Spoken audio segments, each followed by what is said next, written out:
All right, so let's get busy. So let's speak on this red pill content from men, and also let's speak on the things that I'm going through as far as these beatings or whoopings or spankings, right?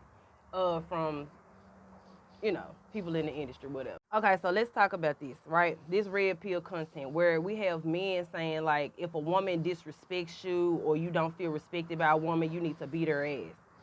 Okay, let's refer that to a pimp. Okay. Let's speak on pimping. You hear me? Many guys feel as though they have to put their hands on they women, they bitches, right? Excuse my language, but that's what we talking about, okay? But a lot of pimps feel like they got to put their hands on their bitches in order to keep them in line, right? And depending on the type of female you're dealing with, that's possible. You might have to because that's how she was raised, that's how she grew up, that's what she understands. You understand what I'm saying? But truth be told, and like I said, I grew up around real pimps, and I seen many different ways to pimp. Okay, and one way that I found to be effective is that you really don't have to put your hands on nobody, cause what she gonna choose you.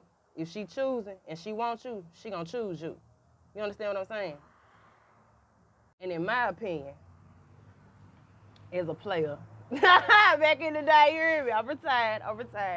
But one thing I got to tell you is that you ain't got to put your hands on nobody. You ain't got to lay the law down with nobody. You feel me? Because if you got to keep them in line once, they going to act up again. You're going to have to keep them in line again. You feel me? Ain't nobody got time for their problems. You either with me or you against me. It's your choice. You either in or you out, and it's real. You understand what I'm saying? But they have to do that out of fear of losing control. See, now we get into the conversation of control, which goes back to slave master thinking. They had to beat their slaves to keep them in line so that they can have control. Control and love do not equate.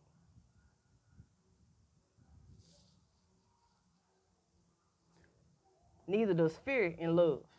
But these are the things that we've been taught in the structure of American culture when it comes down to punishment, whooping, spankings, beating, demerits, whatever. Even down the line of pimping and raising children. These are the things that we've been taught, right? So any man that feels as though he has to punish someone, a woman, in some type of way for feeling disrespected is doing it out of fear of losing control. For most men, it's about control a little bit more than it's actually about respect. And I say that because most men really don't know the difference between the two. You don't have to control your woman if she respects you. You don't have to put her in line if she respects you.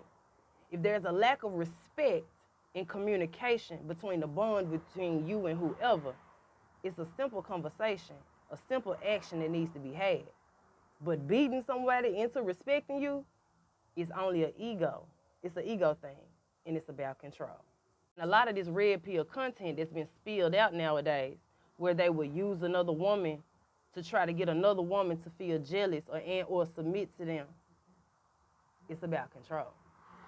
A man does not need to go and invade a woman's life and spy on her, expose her, and do all these weird, crazy, mean things to her to get him to love her. Even though, but little boys do that, right? Little boys do that. Because if you think about it, right? Like, you remember how, like, they used to tell you that when you was a kid, like, if a little boy hit you, that means he liked you. Sadly, that is also true, but also not true at the same time. But big boys do that too. But when they get bigger, it becomes more about control. It becomes more about ego. It becomes more about image.